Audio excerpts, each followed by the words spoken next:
आपल्याकडं देतात लोक त्रास आणि त्यातली त्यात राजकारण्यापेक्षा आपले लय राजकारणी झाले. बाबा नंबरी झाले, नंबरी झाले. मी तर म्हणतो राजकारणातले स्टेजवर शिव्या देतात आणि धाब्यावर एकूण एकाचे बिल देतात. आपले स्टेजवर गोड बोलत आहेत. म्हणजे मी आबाचं वर्णन कीर्तनात करायचं आणि तिकडे गेल्यावर म्हणायचं काय येतं ते आब्याला. गिरगावच्या बाळ्या तुला यम इतका हानीन बेट्या, तू इंचभर जागा ठोणार नाही लाल करायची. कीर्तनात वर्णन करतो माघारी चेष्टा करतो सोमळ्या. थोत्तर फटूस तर यम हानीन तुला. अण्णा बेजार केला असेल, तिला केला असेल बेजार केला असेल. एका साधून बाकीच्यांना गप्प बसवलं आणि सांगितलं ऐका, इथे येण्यासाठी विमान चालत नाही, इथे येण्यासाठी प्रभूचा हात लागतंय. आणि प्रभूचा हात जिला मदत करतोय ती बाई सामान्य नाही. तिला विचारा साधना काय केली. 18 लोकांनी साधना विचारली. त्यावेळेला डोळ्यातून पाणी आलं. महाराज तुम्ही साधना केली नखाच्या चुंबळी होईपर्यंत. असे काही महाराज तुम्ही साधना केली जटा 80 फूट वाढूस तर. महाराज तुम्ही जटा नखाच्या चुंबळी झाल्या, हात वरी धरल्याच्या नंतर 10 छत्र्यासारखी नख. छत्री धरतो ना आपण पावसात, जशा 10 छत्र्या अशा नखाच्या चुंबळी. किती साधना केली असेल बाई. आम्ही अशी साधना केली, आम्हाला 18 लोकांना ह्या खुर्च्या मिळाल्या. पण तू काय केलंस. मी फक्त रामनामाची साधना केली. मग हजारो वर्ष तपश्चर्या करणाऱ्या साधूलाही ती खुर्ची मिळत नाही. आताच आयुष्य कमी आहे बरं का. पूर्वीच्या काळात आयुष्य आस्तिमय होतं. आस्तिमय बघा जाण पुराण घरी गेल्यावर यायनं कशाला बघायचे हो, आपल्या यानं पुराण बघायला पाहिजे हो. आणि आमची नीट करायची असतील तुम्हाला तर तुम्ही पुराण पाठ करा, तेव्हा आमचे लोक कीर्तन नीट करतील. आता तुम्ही पाठ करा, तुम्ही पाठ करा पुराण, तेव्हा आमची नीट रस्त्याने चलतील. नाही तर ते अशात म्हशीची काठी शेपुड्याला आणि शेपुड्याची काठी मेंढ्याला. अस्थिमय प्राण जोपर्यंत हाड आहेत तोपर्यंत माणसं मरत नव्हते. मग चर्ममय प्राण झाला जोपर्यंत त्वचा आहे तोपर्यंत. आता प्राणी अन्नमय. भाकर बंद केली की सोमळ्या मेलाच. 2 महिने पाऊस सारखा सुरू होता तवाच सांगायलो, आताच नाही. आता घंटाभर जरी पडला तरी सप्ताह सफल झाला. कानिपनाथांच्या चरणी दंडवत. उद्या मंडप वाढवा.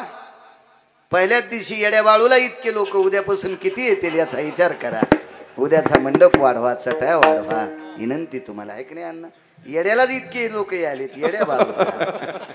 आणि आजचं कीर्तनकार म्हणजे फक्त पात्र टाकायचं काम असतंय.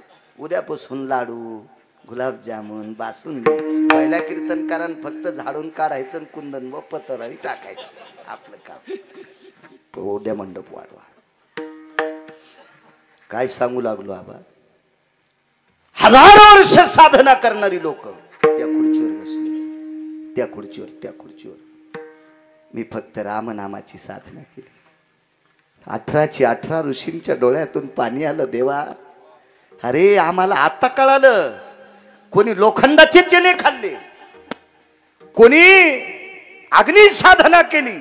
उन्हाळ्यात अग्नी पेटवायचा उत्तरेश्वर बापू भावताल आणि मधात मांडी घालून बसायचं. उन्हाळ्यात, हिवाळ्यात पाण्यात बसायचं, पावसाळ्यात बाहेर तपश्चर्येला बसायचं.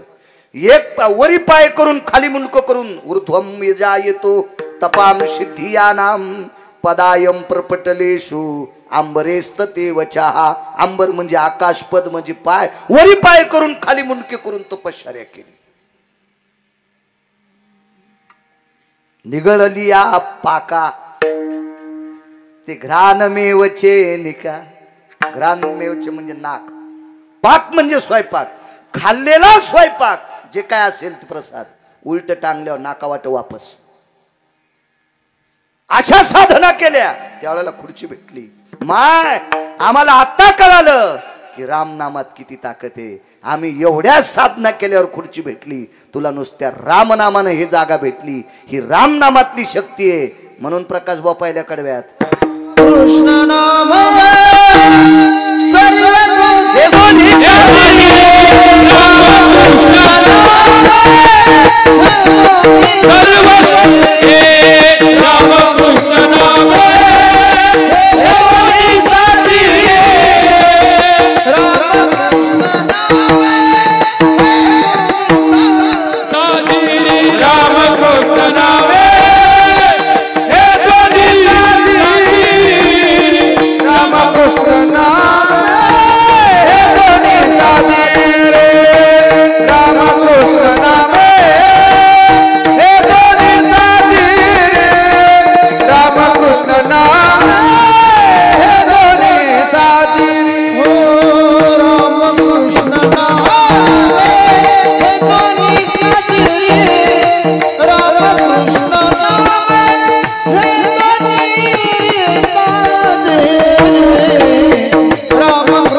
सज्जनानो ही रामनामातली ताकद आहे.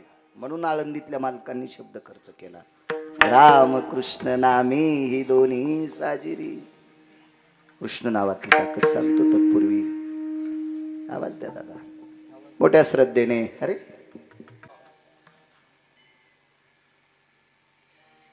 इथल्या परमार्थाने प्रवेश केला. या नगरीतल्या परमार्थ आणि 25व्या वर्षात पदार्पण केलं, प्रवेश केला. 25वं वर्ष आहे. दरेगाव नाव गोड सात्विक सदाचारी दरेगाव. येताना विठ्ठल अण्णांना म्हणलं किती सुंदर मारुतीरायाचं बजरंग बलीचं मंदिर आहे. विशाल अशी सुंदरशी मूर्ती मारुतीरायाची, फार मोठी, फार. बाहेर पूर्वेला सकाळी सकाळी सूर्योदय व्हावा असे बाहेरच गणपती बाप्पा आहेत. विशाल काय आहेत ना चंद्राचे गणपती बाप्पा, खूप मोठं सुंदरसं. येताना एक दोन मंदिरं दिसली पण ते काही कल्पना नाही कशाची. मारुतीरायाचं लक्षात आलं. इथे ओम श्री चैतन्य कानिपनाथांचं अधिष्ठान, जाज्वल्य अधिष्ठान. या परिसरातलं सर्वांच्या अंतःकरणातलं एक गोडसं ठिकाण. सद्गुरु कानिपनाथाच्या कृपा आशीर्वादाने, वैष्णवातले शिरोमणी मारुतीराय यांच्या कृपा आशीर्वादाने गेल्या 25 वर्षापासून तुम्ही साधना करता. रौप्य महोत्सव आहे. गावात आबा जेवढ्या आडनावाची मंडळी असतील तेवढ्यांना गिरगावकराचा साष्टांग प्रणिपात. नाव मला पाठ नाहीत, नाव पाठ करायला मला काही तुमची ग्रामपंचायत लढवायची नाही. नाव सगळ्यांची मृदंगाचार्य दिनेश महाराज असतील, आदरणीय हरिभक्तीपरायण मृदंगाचार्य सोमनाथ महाराज असतील, या महाराष्ट्राच्या मातीला गायन क्षेत्रातली लाभलेली बुलंद तोफ, या परिसरातलं अत्यंत एक नाविन्यपूर्ण गायन क्षेत्रातलं रत्न, महाराष्ट्रातला कानाकोपरा ज्यांनी पाहून आलेत असे आदरणीय हरिभक्तीपरायण जगदाळे आबा. आजच्या तारखेच्या संदर्भात विठ्ठलांना आदरणीय जगदाळे आबा संपर्क करत होते. आबा, तुमच्यामुळे इथे येण्याचा गावकऱ्यांनी तुम्हाला नमूद केलं, तुम्ही संपर्क केला, या पवित्र अधिष्ठानाचं दर्शन झालं. आबा, तुम्हाला धन्यवाद. याच परिसरातलं गायन क्षेत्रातलं फार दिवसापासून माझी भेट आहे आमचे प्रकाश महाराज हरिभक्तीपरायण, त्यांनाही धन्यवाद प्रणाम. आज आनंदाचा योग आहे, आज एक नवीन रत्न पाहायला भेटलं, कुंदन महाराज. याच्या अगोदर कधी भेट नाही झाली. फिरत जावं माणसानं, शहाण्या माणसानं चांगल्या ठिकाणी फिरत जावा, रत्न सापडत असते. आदरणीय कुंदन महाराज गोड गोड आवाजावर प्रभुत्व, वारकरी संप्रदायातलं गोड व्यक्तिमत्व, त्यांनाही प्रणाम. या सप्ताहाला लाभलेले वय जरी त्यांचं कमी असेल पण गोडसा मार्गदर्शक माणूस म्हणावा लागेल, आमच्या क्षेत्रातलं एक नाविन्यपूर्ण वारकरी संप्रदायातलं रत्न गोरख महाराज, प्रांजळ मताची माणसं, त्यांनाही धन्यवाद. गोड ज्यांना प्रमाण खूपशे पाठ असतात, आबा छान प्रमाण म्हणते उत्तरेश्वर महाराज, चांगल्या चांगल्या महाराज लोकांच्या सानिध्यात भाजलेलं रत्न आदरणीय उत्तरेश्वर बापू, त्यांनाही धन्यवाद प्रणाम. मला असं वाटतंय 32 महाराज शिंगाडे बाबा याच्यावर नाव आहे, त्यांनाही धन्यवाद. आदरणीय श्री गुरुवर्य नवनाथाचार्य महंत गुरुवर्य कृष्णाजी अभयंकर, त्यांनाही प्रणाम. उपस्थित पंचकृषीतून आलेली सर्व श्रोते जनार्दन, तुमच्या चरणी साष्टांग प्रणिपात. येता येता अण्णांकडे, विठ्ठल अण्णांकडे विश्राम झाला. एवढा मोठा वयाचा टप्पा, दिवसभर व्याप असला तरी पण सोबत आले. अण्णांना धन्यवाद प्रणाम. चव्हाण सर आहेत, त्यांच्यासोबत बऱ्यापैकी आलेत, अंकाईचे शेजी बडे आलेत, आणि खूप सर्वांचे चेहरे मला ज्ञात आहेत बऱ्यापैकी लोकांचे. फक्त आता नावं इतक्यांचे लक्षात ठेवणं शक्य नाही हो. काय काय वाचावं तेच सूत्र हो. रोज नवगाव, रोज नवगाव, रोज नवगाव, तेच तेच जर सांगितलं तर कीर्तन बंद होते बाळा. म्हणून वाची जाय ना पुन्हा पुन्हा. पुराण वाच, शास्त्र वाच, वेद वाच, काही प्रमाण वाच, मग तुला लोक मानत राहतील. हे बा, संपत्ती कमवणं पुरुषार्थ सांगितला, अभ्यास वाढवणं सुद्धा पुरुषार्थ आहे. अभ्यास वाढवणं सुद्धा पुरुषार्थ आहे. पण संपत्ती चोऱ्या करून दुसऱ्याला दाबून अशी नाही कमवायची. 1-2 पिढ्यात असा बुश करती, हा, मग दगड उचलायच्या पण कामीट होत नाही. असो, तुमच्या सगळ्यांच्या कृपेने, साऊंड सिस्टीमवाल्यांना धन्यवाद. सगळी महाराज मंडळी, चोपदार तुतारीवाले, मस्तक माझा पायावरी, या वारकरी संतांच्या सर्वांना रामनामाचं नाविन्य शबरीच्या अधिकारातून आपल्याला कळालं. कितीतरी पुरावे देता येतील रामनामाचे, पण दोन्ही पुरावे महिलांचे देतो. रामनामाची प्रबळ शक्ती किती मोठी आहे ही लाहोर चित्र सशे धरणाऱ्या पोरीनं गोलोकात दाखवून दिली, त्या माऊलीनं दाखवून दिली. पण ही सामान्य कुळात जन्माला आलेली स्त्री आणि द्वापार युगात एक राजकुळात जन्माला आलेली स्त्री, तिचं नाव सांगता येईल? नाही नाही नाही नाही नाही नाही नाही नाही. वरण वाहड्यावर खायला सुरुवात करायची. पोळी जरी आधी टाकली असेल तर वरण येऊस तर दम धरायची. तिचं नाव आहे द्रौपदी. विठाला विठाला विठाला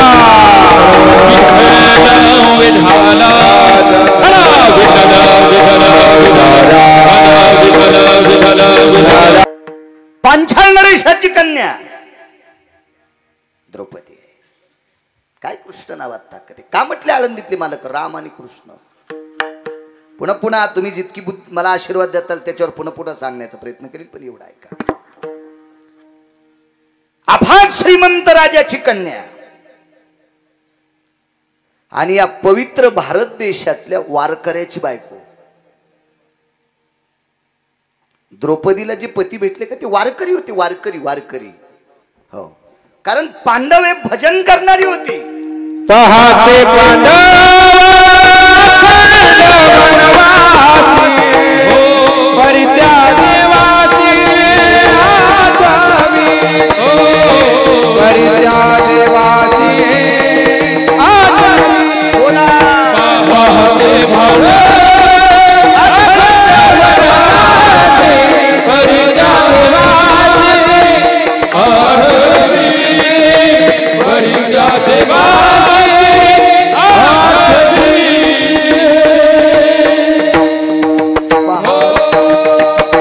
पहाते पांडव अखंड वनवासी परित्या देवासे आळविते. पांडव वनवासात भजन करीत होते. त्या अर्थी वारकरी आहेत. वारकरी आहेत. वारकरी आहेत. याच्यातला एक व्यक्ती बघा. सगळं सांगायला मलाही शक्ती नाही. 2 तासाची मर्यादा आहे आपल्याला. पांडव हे तोंडानं भजन करीत होते म्हणून वारकरी नाही म्हणायचं कुंदन बुवा. पांडवापैकी अर्जुन नावाची व्यक्ती झोपी गेल्याच्या नंतर त्याच्या अंगावरचे रोम कृष्ण कृष्ण म्हणत होते. झोपी गेल्या.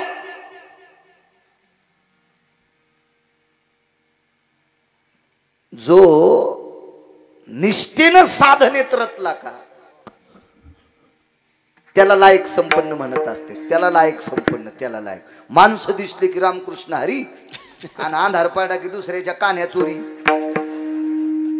गाई म्हशीला बांधतात त्याला कान्या म्हणतात का काय तुमच्याकडे? कान्याच. मेल्यावर एक ट्रॅक्टरची ट्रॉली कान्याच गावसाल्या त्याच्या इथं. म्हातारीने म्हणलं हे कस काय? त्या नादच होता दुसऱ्याच्या खोट्याच्या चोरायचा. आणि रामकृष्ण हरी बी म्हणत होते काय चवनात येऊन काय नाटकन काय हलकटपणा. निष्ठा निष्ठा असते. निष्ठा निष्ठी नाहीच या लोकांकडे. झोपी गेल्यावर अंगावरचे रोम कृष्ण कृष्ण म्हणते. आबा नवविदा भक्तीत एक रत्न होतं. त्या रत्नाचं नाव उत्तरेश्वर बापू उद्धव. आणि उद्धवाचा अहंकार जर कशानं जिरला असेल तर अर्जुन झोपी गेल्याच्या नंतर अर्जुनाच्या जटा ज्या वेळेला हातात धरल्या का त्यावेळेला उद्धवाचा अहंकार जिरालता. याला म्हणतात वारकरी. उद्धवाला वाटायचं मी घरावर तुळशी पत्र ठुलय आणि देवाचं भजन करतोय. असं उद्धवाला जरासा गर्व होता. गर्व होता. गर्व होता. तो अहंकार निष्ठावंत वारकरीच घालू शकतात. हो. आमच्या सारख्यानं पळपळ पळपळ लोक मानायलेत म्हणजे लय येडेवानी करू नको बाळ्या. एखादी शिवताना होशील. ज्यानं आयुष्य परमार्थात घातलंय कधी कधी त्याच्या पुढे मानवाकी जाय. एक वाक्य नीट लक्ष ठेवा सज्जनांनो. ज्याला परमार्थात मोठं व्हायचंय का ठीक आहे. श्रीमंत माणसं जवळ आल्यावर आबा किंमत द्यावी. पण श्रीमंताला किंमत देत असताना गरीबाचा अपमान जरी एखादा वक्ता करीत असेल तर त्याला उसातलं डुक्कर म्हणायचं. त्याला महाराज नाही म्हणायचं. त्याला उसातलं डुक्कर म्हणायचं. उसातलं डुक्कर. ठीक आहे. एखादा पाया पडून तू 1000 रुपये देत असेल तुला असेल तो गडगंज. पण एखादा व्यक्ती परिसरातलं एकही कीर्तन तुझं सोडित नाही. त्याच्याकडे पैसे द्यायला नाहीत पण तुझ्या वक्तव्याचा श्रोता म्हणून तो साक्षीदार आहे. हो. तो तुझ्या कीर्तनातला भगवान शिवशंकर हे ध्यानात ठेवीन बाळ्या. नाही अनादर करायचा सामान्याचा. उद्धवाच्या जीवनात ती अवस्था झाली. आणि उद्धवाला वाटायचं बी फार मोठं आहे. 9विधा भक्तीतलं एक रत्न. मग उद्धव कोण्या भक्तीत मोडतय ते घरी गेल्यावर बघा. गुत्त थोडं घेतलंय. करा ना तितकं काम. करा करा. एखाद्यानं डाळण तांदूळ दिले असतील तर मिठण हळद तर घरची टाकावं ना.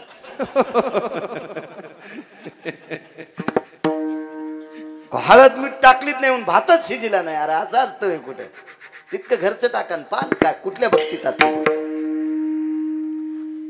म्हणजे पांडव हे वारकरी आहेत. वारकरी आहेत. पांडव वारकरी आहेत. वारकरी आहेत.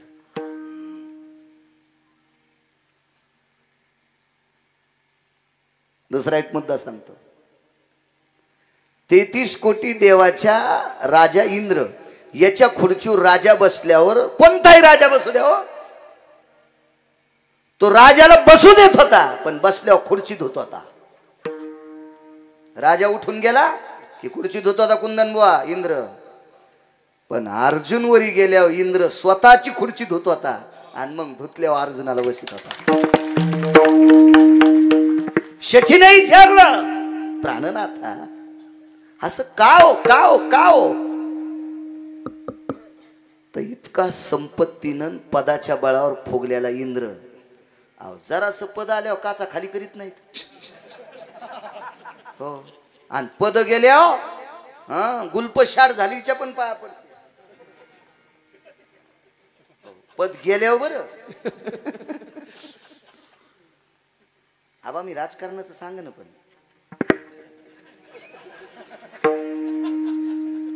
आपण कशाला इचकायचं आहे की नाही अण्णा. ते 222 पद एकट्याला, पाणी आलं टळटळ डोळ्यातून.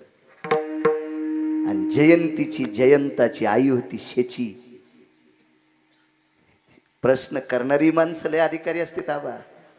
ही शेची पुढची राधा आहे. राधा राधा कोण आहे, तर इंद्राची पत्नी आहे. पुराण वाचीला लक्षात येईल तुम्हाला.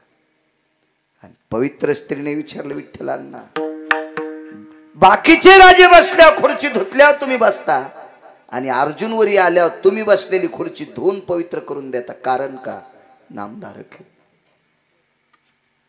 नामधारक आहे अर्जुन, नामधारक. असे निष्ठावंत वारकरी पती भेटलेली बाई.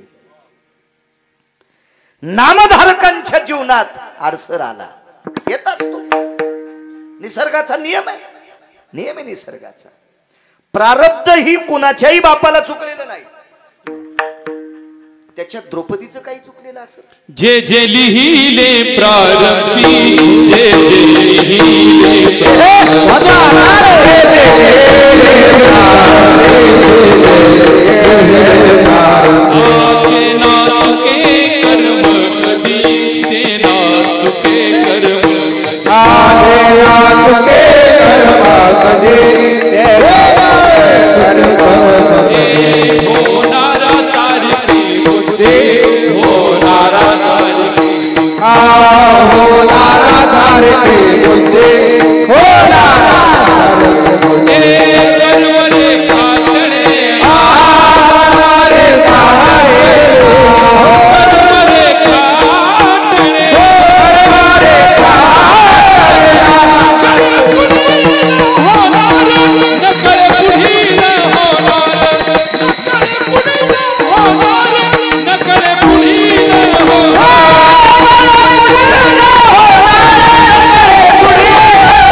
अर्जुनाच्या जीवनात 6 कर्म होते. पहिल्यांदा मला 4च माहित होते, आता 6 माहित झाले. त्याच्यातलं अर्जुनाचं एक कर्म चुकलं होतं.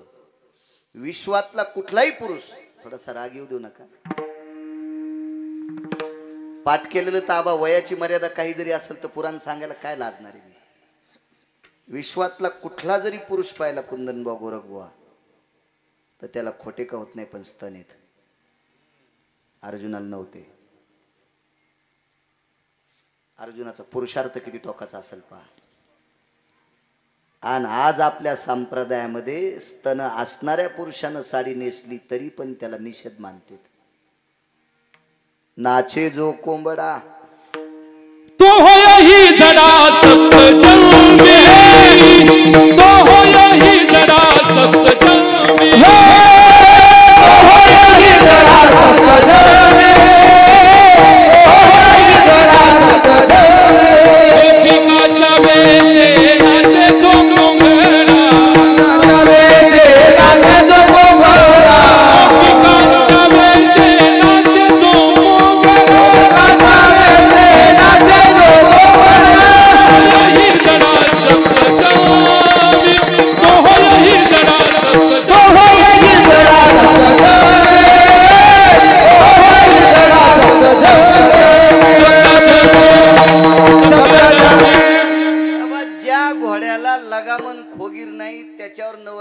बसता येत नाही मी मान्य करीन पण खोगीरण लगाम लावून दिल्यावर जर नवरदेव म्हणला मी घोड्यावर मला बसताच येत नाही तर तू लग्न करायच्या लायकीचा नाहीस.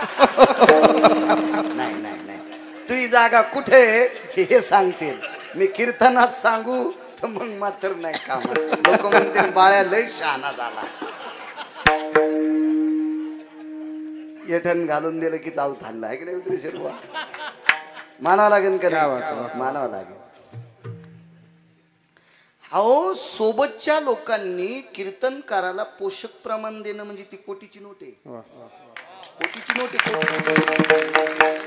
ती 700 कीर्तनकार रस्त्यानं चालायला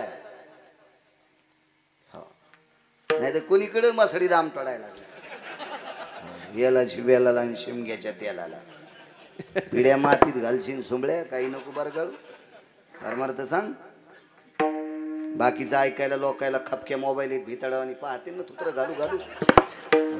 एक जण म्हणला लय हसायची मजा आली मोबाईलात का कमी हसायचंय का मी संचयचा कधी मध्ये पाहतो तर मला घंटा घंटा सुधरत नाही. आपलं नशीब खोटे आपल्याला भारीचं नाही पण आपला मोबाईल पतिव्रत आहे याच्यात भंगार येत नाही दुसऱ्यालाही काही जात नाही. तुमचे चुकीचे बटन दाबल्यावर काही काही ना तो लॉक लावून घेतलेत पप्याच्या माईनं पाहुणी. इथं बसलेल्या बाईला मी म्हणीन उद्यापासून तुम्ही नवऱ्याला एकच म्हणायचं मोबाईलचं लॉक काढ. त्यानं जर इमानदारीनं लॉक काढून टाकलं तर समजायचं हिशोबात आहे. हा नाही तर ऊसाचं पाणी एरंडाला चाललंय असं समजून घ्यायचं माझ्या माईनं. विठाला विठाला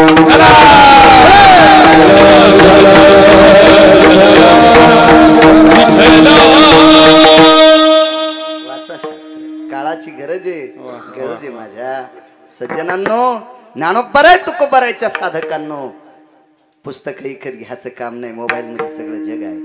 बघा गाथा बघा ज्ञानेश्वरी बघा रामायण बघा महाभारत बघा पुराण बघा. मालकाने हा दोष सांगितला तो सप्त जन्मी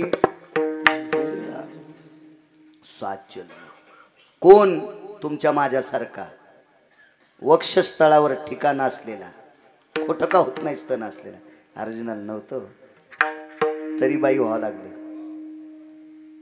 तरी बाई व्हावं लागलं. तरी बाई व्हावं लागलं. 12 महिन्यातले 3 दिवस सोडून दिले. 12 महिन्यातले 3 दिवस सोडून दिले तर 11 महिने किती दिवस झाले तर 28 29 30 म्हणजे 11 महिने 27 दिवस अर्जुन बाई होऊन राहिले. ब्रह्मडा विराटाच्या घरी कर्म सांगालो कर्म कर्म या प्रारब्धाच्या गतीमुळे पांडवांच्या राज्याची दानादिन झाली. विटेवरच्या मालकाने एके दिवशी पांडवांना एक सप्ताह करायला लावला. सप्ताह करायला लावला. त्या काळात यज्ञ म्हणायचे. आता नाम यज्ञाचे यज्ञाचे नाम यज्ञ. त्या काळात तो यज्ञ करण्याची पद्धत होती. का त्या पात्रतेची लोक होते. त्या अधिकाराची लोक होती. त्या योग्यतेची लोक होती. म्हणून अग्नीत टाकलेलं अवदान ज्या देवाला टाकले त्या देवाला अग्नीच्या मुखानं प्राप्त होत होतो आणि ती देवता प्रसन्न होत होती. आपली हात त्या पात्रतेचे पवित्र नाहीत. एक दुसरी गोष्ट त्या मंत्रशक्तीचा आपला अधिकार त्या योग्यतेचा नाही. नाही तर मंत्र चळे थोडा तो धडची होय तरी धडची होय वेडा. सुज्ञ माणूस सुद्धा पागल होऊ शकतो. आपल्याला सोपा मंत्र सांगितला कलियुगी उद्धार हरीच्या नामे रामकृष्ण नामाची सोपी साधना सांगितली. शक्य नाही बाकीच्या गोष्टी सांगणे. अहो बाकीच्या गोष्टी जरी तुम्ही पाठ करून सांगितल्या तर सहन करणाऱ्याची तरी ताकद लागल ना. सहन करणाऱ्याची तरी ताकद आहे का. शहाणपणा केला येतोय मग का इतकं संस्कृत असतं का. या जिल्ह्यापेक्षा तालुकाच मोठा झाला कलेक्टरला कळत नाही कुठं बसा. म्हणजे सहन करण्याची तरी ताकद आहे का कोणात. मला असं वाटतंय माझ्या ज्ञानोबराय तुकोबरायच्या लक्षात आला असेल नालायक लोक जन्माला येणार आहेत कलियुगात म्हणून आगाऊपणा सहन करायची बी नाही आणि चांगलं बी सहन करायची ताकद नाही. त्याच्यापेक्षा सोपं सांगावं कलियुगी उद्धार म्हणून रामकृष्ण नामे हे दोन. याच्याकरता सोपं सांगितलं असेल. सोपं अवघड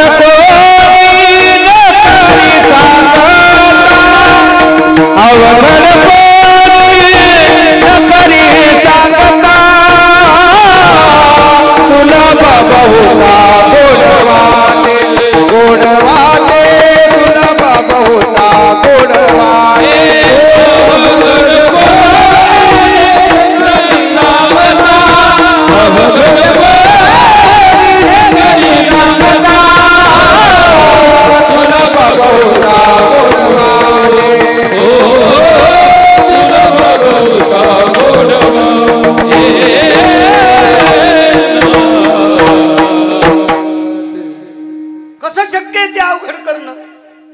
नाही करू शकत. मला सांगा हत्तीच्या सोंडेसारख्या तुपाच्या धारा यज्ञात टाकल्या उपलब्ध बी असेल ना.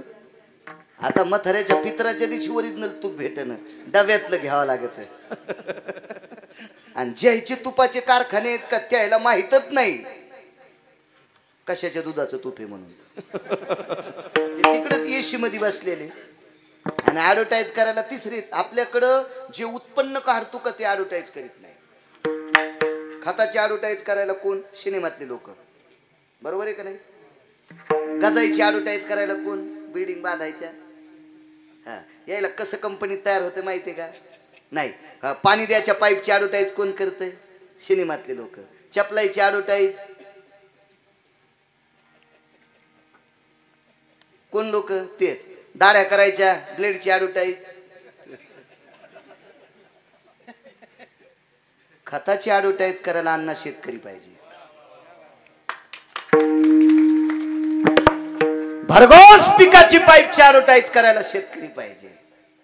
हे काय होतं माहितीये का? संन्याशाच्या गावात लुगड्याचं दुकान टाकलं कसं इकन सुंगड्या.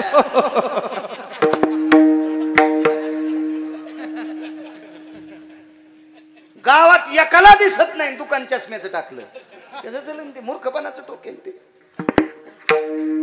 याचं प्राधान्य त्याला द्यायला पाहिजे. सगळ्या गोष्टी गोड होत असतात. चला पहिल्यापासून याच्यावर खेळ चाललाय. धनवंता लागी सर्व मान्यता आहे जगी मंगधा का असना.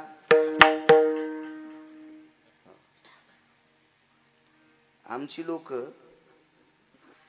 अशी कीर्तनात टोले हाणते पण 5-50 हजार पाया पडून दिल्यावर दारूच्या दुकानदाराला पण सांभाळते.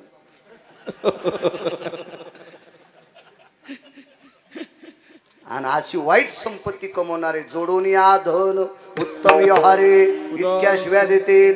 चांगल्या मार्गाने धन कमवा आणि त्यानं देशीचे पैसे तुला दिले तरी कीर्तनात घंटाभर त्याला चोंभाळून सोमळ्यात वा. त्याच्या पापानं तूही मरण. बोले तैसा चाले पैसा असला म्हणजे कोणीकडे आपलं वाणी भरकटत जाऊ द्यायची. चुकीची गोष्ट आहे. चुकीची वेळीच सावध झालं. माहित नसताना एखादी गोष्ट वर्णन केली असेल करू द्या पण माहित झाल्याच्या नंतर मर्यादित वाणी राहिली पाहिजे. ही निष्ठावंत वारकऱ्यांची वाणी असते.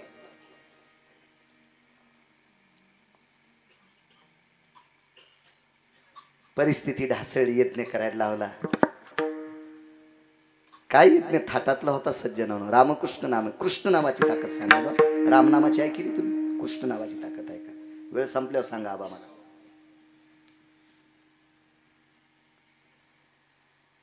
बावीस दिवस यज्ञ राहिला. मीटिंग घेतली. मीटिंगचा मुख्य मालक पंढरपुरातला द्वारकाधीश कृष्ण परमात्मा. मीटिंग घेतली. धर्म, भीम, अर्जुन, नकुल, सहदेव, कुंती, द्रौपदी. भगवंतानं सांगितलं धर्मराज आज भूदेवांची दुपारी मीटिंग घेऊन आलो. 1400 भूदेव होते. पांडवाच्या यज्ञामध्ये मंत्र म्हणण्यासाठी 1400 ब्राह्मण होते. 1400. प्रत्येक ब्राह्मणाला सोन्याचं ताट होतं जेवायला. पंक्ती किती उठत होत्या सांगू का? 43,832 लोक एका पंक्तीला. तितका मोठा सप्ताह कोण नाही केला पुन्हा. 43,832 लोक एका पंक्तीला गुणिले 14. 43,832 एका पंक्तीचे. अशा दिवसात 14 पंक्ती उठत होत्या. साखर किती लागत असेल घरी गेल्यावर सांगा. असा 1 वर्ष 35 दिवस यज्ञ चालला. एका ठिकाणी 64चं वाक्य आले. तो पुरावा सापड्यावर ते बी दम देऊन सांगत मी. पण पुरावा चांगल्या माणसाचा पाहिजे. नाही तर साध्या माणसाचा पुरावा सांगितल्यावर लोक पुरीत. लोक पुरतेत. हा तसं नाही सांगायचं. 1 वर्ष 53 दिवस एक पुरावा. मीच सांगत होतो मागे. 1 वर्ष 35 दिवस अधिकारी व्यक्तीचा पुरावा आहे. इतक्या दिवस यज्ञ चालला. काय नियोजन असेल. मीठ कोणी वाढायचंय, भात कोणी वाढायचा, पोळ्या कोणी वाढायच्या, पात्र कोणी टाकायचे, हे सगळं असू दे. 22 दिवस यज्ञ राहिला आणि त्याच्यामधल्या 2 अधिकारी लोकांनी सांगितलं. ब्राह्मणांनी त्यांची नावं बघा महाभारतात. द्वारकाधीश, जगदानंद कंद जगतपती. 22 दिवस आपल्या यज्ञाची पूर्ण आहुती आहे. पण आमच्या 1400 लोकांना पूर्ण आहुतीचे मंत्र येत नाहीत. भगवंतानं सांगितलं, तुम्ही आधी का नाही सांगितलं? 22 दिवस शिल्लक येत ना. ते कोणाला येतात? 4 लोकांची नाव सांगितले. त्याच्यापैकी एक नर्मदेच्या तीरावर आहे. जा म्हणे, घेऊन या. मग त्या नर्मदेच्या तीरावरल्या साधूला आणण्यासाठी 4 पैकी एक जाऊ द्या. एक साधू आणण्यासाठी प्रथमता धर्म गेले वापस. अर्जुन गेले वापस. भीमदादा गेले वापस. तिघायची आहे ना. ही मंत्र पाठ असणारा महाराज न आल्यामुळे नकुलन सहदेवाने विचार केला, धर्मदादाच्यानं महाराज येत नाही,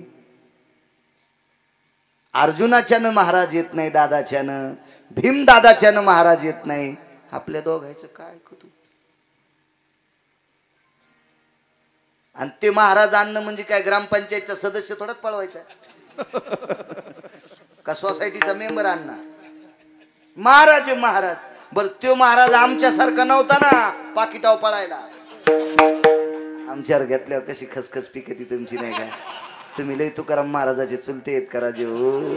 तुमचे रानं मोठे करता आणि दुसऱ्याचं बारीक करता. मांद कोरड्यात नंबर पाहिला तुमचा. वाटेल ते प्रयत्न केले धर्मदादांना. महाराज म्हणले येऊ शकत नाही. अर्जुना तर काय सांगितलं असं राजे हो. अर्जुन सरळ त्या महाराजाला म्हणले, महाराज तुम्ही भक्ती कोणाची करतात? विष्णूची. विष्णू महामेव नाही. कोण होते विष्णू परमात्मा? अर्जुनाचे. विष्णू परमात्म्याची सख्खी बहीण अर्जुनाची नवरी. पुन्हा नातं मोहजडे. आपण जिथं पोरगी दिली आपण काय म्हणतो? आपले केस त्याच्या हातात आहेत असं म्हणत होते की नाही पहिली माणसं? मी अर्जुनाचा मेहुणा आहे. आपला कृष्ण परमात्म्याचा मेहुणा आहे मी अर्जुन. भगवान कृष्ण परमात्म्याची बहीण सुभद्रा माझी पत्नी आहे. महाराज तुम्ही माझं ऐकत नाही? नाही ऐकत नाही. काही काही ऑफिस मध्ये लेटर पॅड जमतो. लेटर पॅड मोठ्या पुढाऱ्याचा नेला की ते अधिकारी सही करीतो ना. पहिलं होतं, आता काय नाही. मला 27,000चा चेक होता. हालताय का त्या वस्तूचा? ते आता कीर्तनात त्याचं नाव सांगून काही कायला कळाला असेल 27,000चा म्हणल्यावर कशाचा असेल तर. मग ती सही लागत होती ती एका व्यक्तीची. मी गेलो तर ते म्हणले नाही पेन आहे पण शिक्का नाही आज. आणि त्याच्यात पिशवीत मनभर शिक्के. मग माझ्या देखता मी दुसऱ्या दिवशी गेल्याच्या नंतर माझ्या देखता सही केली, शिक्का हाणला, तसाच चेक. ते म्हणलं महाराज कालही माझ्या सोबत होता पण 4,000 द्यावा लागते. म्हणलं मी महाराज आहे. ते म्हणले मग काय होतंय? तुम्ही महाराज असले मग काय झालं? मला लागेल ना 4,000 द्यावाच लागते. म्हणलं बरं. आमच्या प्रांतातल्या पुढाऱ्याच्या घरी गेलो. त्याने म्हणलं साहेब 27,000चा चेक आहे. त्या अधिकारी शासनाचा चेक आहे माझा, मला काही ते घरून द्यायला का काय? बरं ती ड्युटीला आहे, त्याचा त्याला पगार आहे, ते सही करीन लगेच फोनला, ए अक्कल आहे तुला, त्या शिव्या दिलेल्या इथं सांगत नाही. आता त्या पुढाऱ्यानं त्याला इतक्या घाण शिव्या दिल्या की त्या चौथ्या पट्टीतल्याच होत्या, पेटीची बी पट्टी पडत होती, अशा शिव्या होत्या, लयच घाण शिव्या दिल्या. मी म्हणलं जाऊ द्याकडे, नका का सही करीन, पण याचं डबलच वाजले. तरारलाच बाळू महाराजांनी गेला, म्हणलं हे सही करा. ते म्हणला महाराज मला साहेबानं शिव्या दिल्या का, तेव्हा तुम्ही तिथेच होतात. मी म्हणलो हो. मग ऐका ना, तुमच्या देखता साहेबानं शिव्या दिल्या आणि या बाई मोबाईल मध्ये रेकॉर्डिंग आहे, साहेबच म्हणले 5,000 घेतल्याशिवाय सही करू नका.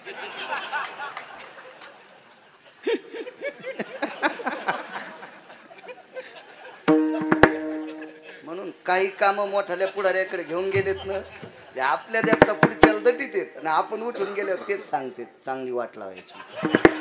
तेव्हापासून मला त्या 27,000च कळालं, आपण भांडाव फक्त पंढरपुरातल्याला. आता विठाला विठाला सांगायचं याच्याकरता, पंढरपुरातल्या मालकाचा लेटर पॅड टाकला म्हाताऱ्या पुढे, ते आतमध्ये बसलेलं बाहेर तर आलंच नाही. अर्जुनाने लेटर पॅड टाकला, म्हाताऱ्याच्या आतमध्ये धुनी होती विठ्ठलांना, त्या धुनीत लेटर पॅड पेटीला बाहेर फेकला. हे आमच्या काय कामाचं नाही, लेटर पॅड काय काय काय चालत नाही आमच्या कशी. अर्जुन म्हणले देवा ते आगावच महाराज, त्यानं तुमच्या लेटर पॅडला नाही किंमत दिली. भगवान म्हणले, भीम म्हणले मी आणतो. भीमाच्या बाहेर चालू लागले. तर भगवंतानं सांगितलं भीमदादा झाडं गिडं नाही उपटायचे 5-50, महाराज आणायचा, महाराज जा हिशाबा. भीमानं आपली काय शक्ती विद्वत्ता काय दाखवायची दाखिली, पण महाराज काय मानित नाही. महाराजांनी काही मानलं नाही, वापस केली. चेहरा बारीक आहे धर्माचा. द्रौपदीने विचारलं दादा, दादा म्हणजे देव, विटेवरचा मालक, दादा काय ताई.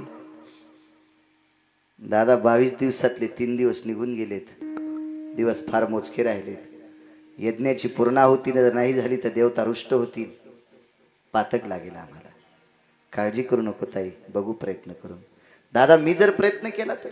ताई तुला माहित नाही, धर्मराजाच्या यानं येत नाही, अर्जुनाच्यानं येत नाही, भीमाच्यानं येत नाही, तुझ्याच्यानं कसा येईल तो महाराज. दादा मला फक्त मदत कर, तू माझ्यासोबत तिथपर्यंत चाल, तू माझ्यासोबत तिथपर्यंत चाल. याच्यातलं एक वाक्य पदराला गाठ बांधून सांभाळा माझ्या माईंनो. बाल्य रक्षंती पिता, तारुण्य रक्षंती भ्रता, वार्धक्य रक्षंती पुत्र, हा नैव नैव स्त्री स्वतंत्रता. बालपणात स्त्रीला आपल्या आईवडिलाचा धाका असावा, तरुणपणात आपल्या पतीचा धाका असावा, आणि म्हातारी 90 वर्षाची जरी झाली तरी मुलांचा धाका असावा. काय द्रौपदीचं वागणं आहे. दादा मला फक्त तू सोबत पाहिजेस रे. अरे तुझ्या कृपा प्रसादाने विश्वात एक धुळीचा कण अंगावर पडायची ताकद नाही, पण मी एकटी सोबत नाही रे देवा, मी एकटी सोबत नाही, मला तू सोबत पाहिजेस. मालकाने सांगितलं ताई मी सोबत येतो पण पायी चालणार नाही. नको चालू रे, तू रथात बस. मी रथाच्या बाजूने चलते. काय रथ पुढं चालेव माग चलते, किंवा मी पुढं चालते रथ माग ठेव. आणि अशा पद्धतीत साधूच्या आश्रमावर पोहोचले. आवाज दिला महात्माजी. कोण? आवाज दिला माय. एकजण म्हणला माय कस काय म्हणला असं. पाया पड्यावर लक्षात आलं ना, आवाज आला ना बांगड्याचा, ती घालीत होती ना बांगड्या. पर्णकुटी लावून बसलेलं मथर, पण बांगड्याचा आवाज आला, बांगड्या घालीत होती ती. घातल्या पाहिजे बायकांनी बांगड्या, नका जुन्या बायकासारख्या, पण याच्यात 5 याच्यात 5 तरी असावं. आपल्याकडं बांगड्याचं किती महत्व आहे. गरीबाच्या बाईला बांगडी भेटत जर नाही भेटली परिस्थितीनं, तर लग्नामध्ये बांगड्या भरायची पद्धत होती. शास्त्र आहे आपल्याकडे, शास्त्र आहे, शास्त्र. प्रत्येक गोष्टीला कारण आहे. माझे दत्तात्रय प्रभू विश्वात भ्रमण करत असताना एक बाई दळण दळू लागली. भागवत सांगते एकादश स्कंद. दळण दळू लागली तर दळण दळता दळता तिच्या हातातल्या कंकणाचा आवाज येत होता. एकम विद्याय सहस्रादे एकम द्वितृतीयाति संगा नुब्दाम नादो भयस्थितम. जास्त गोष्टी एकत्रित आल्या त्याचा नाद निघतोय. याच्यातूनही काहीतरी घेतलंय. मोठे लोक काय कशातून घेतील काही मिळत नाही. हो, कुत्र्यातून चिव घेतला, पटकन जाग होते कुत्र. चिव चिव नाना प्रकारचे असो. 24 गुरु सांगितले त्याच्यापैकी एक. भांगड्याचा आवाज आल्याबरोबर लक्षात माय महात्माजी मी द्रौपदी पांडवांची धर्मपत्नी जी द्वारकाधीश श्रीकृष्ण परमात्म्याची मी मानलेली बहीण आहे. भगवान श्रीकृष्ण परमात्म्याची मी मानलेली बहीण आहे. भाई काम काय ग? स्त्रीला बोलण्याची पद्धत. बाय काय काम आहे माझ्याकडे? महाराज द्वारकाधीश श्रीकृष्ण परमात्म्याच्या म्हणण्यानुसार आमच्या मालकाने एका सप्ताहाचं आयोजन केलं. फक्त त्या सप्त्यात 7 दिवस 8 दिवस 9 दिवस असं नाही, सत्र आहे. अन्न सत्र यज्ञ. आणि त्याच्या पूर्णाहुती करता आपल्याकडे जसं काल्याच्या कीर्तनानं पूर्णाहुती होती तसे यज्ञात मंत्रोच्चार असतात. वेगवेगळ्या पद्धतीत प्रत्येक देवतेचा प्रसाद. जगदंबेमध्ये सरस्वतीचा प्रसाद वेगळा, अमक्या देवीचा प्रसाद वेगळा, महादेवाचा प्रसाद. हवनामध्ये कोण्या देवीला खीर लागते, कोण्या देवीला ते वगैरे बेलाचं फळ लागतं. नाना प्रकारचं असतं. ते कर्मकांडातला विषय. मी 27 वर्षांपूर्वी पाठ केलं. त्यावेळेस पासून मेमरी कार्डावर डाटा आहे, अजून डिलीट होत नाही. फक्त हवनाच्या संपूर्ण सामुग्र्या तयार आहेत महाराज, पण त्या मंत्रोच्चारा करता तुम्ही पाहिजे. बाई अगं मला धर्म घ्यायला आलते, मला अर्जुन घ्यायला आलते, मला भीम घ्यायला आलते, मला द्वारकाधीश कृष्ण परमात्म्याचं पत्र दाखिलं. मी येत नाही ग. तुला माहित आहे मला काय लागतंय? आपल्याला 60,000 यज्ञाचं पुण्य लागतंय. जी होय, मला 60,000 यज्ञाचं पुण्य पाहिजे. एवढं पुरे झालं का? मथऱ्यानं पर्णकुटी उघडीन बाहेर आलं. पाहत होतो द्रौपदीकडे. माय अर्जुन एका यज्ञाचं पुण्य देऊ शकत नाही, धर्म एका यज्ञाचं पुण्य देऊ शकत नाही, भीम एकाही यज्ञाचं पुण्य देऊ शकत नाही. तू 60,000 यज्ञाचं पुण्य देऊ शकते. महाराज आकडा सांगा. 60,000 70,000 75,000 90,000 1,00,000 1,00,000. बसल्या बसल्याच घामाला मथारा. बाई कोणाला बोलायली माहिती? होय महात्माजी, तुम्हाला बोलायली. महात्माजी तुम्ही उग्र दृष्टीने जर पाहिलं तर पांडव जळून जातील, ही तुमच्या दृष्टीत ताकद आहे. तुम्ही प्रसन्न दृष्टीने पाहिला आबा त्या महाराजांनी तर पांडवाला विमान स्वर्गातले येईल, इतकी तुमच्या दृष्टीत ताकद आहे. आणि तुम्हाला बोलणं म्हणजे काही एडपट गप्पा आहेत का? फक्त आकडा सांगा किती हजार यज्ञाचं पुण्य पाहिजे. महात्माजीनं सांगितलं बाई मी कृतार्थ झालो, पण इतक्या यज्ञाचं पुण्य तुझ्याकडे आलं कुठून? मी हस्तना इंद्रप्रस्थ, हस्तानापूर चुकीचा शब्द आहे. मी इंद्रप्रस्थापासून इथपर्यंत चालत आले, पायात चप्पल नाही. प्रत्येक पावलाला कृष्ण कृष्ण म्हणत होते.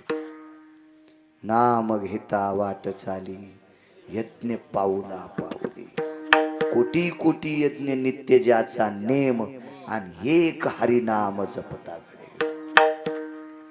इंद्रप्रस्थापासून इथपर्यंत मी पायी आले अनवनी, आणि प्रत्येक कृष्ण म्हणल्याशिवाय पाऊल टाकीत नव्हते. इथपर्यंत येऊस तर पावलं किती पडेत लक्षात घ्या. चाल माय चाल. द्रौपदीने सांगितलं महात्माजी रथ आहे माय, तू जशी आलीस त्या रस्त्याने आपण जाऊ.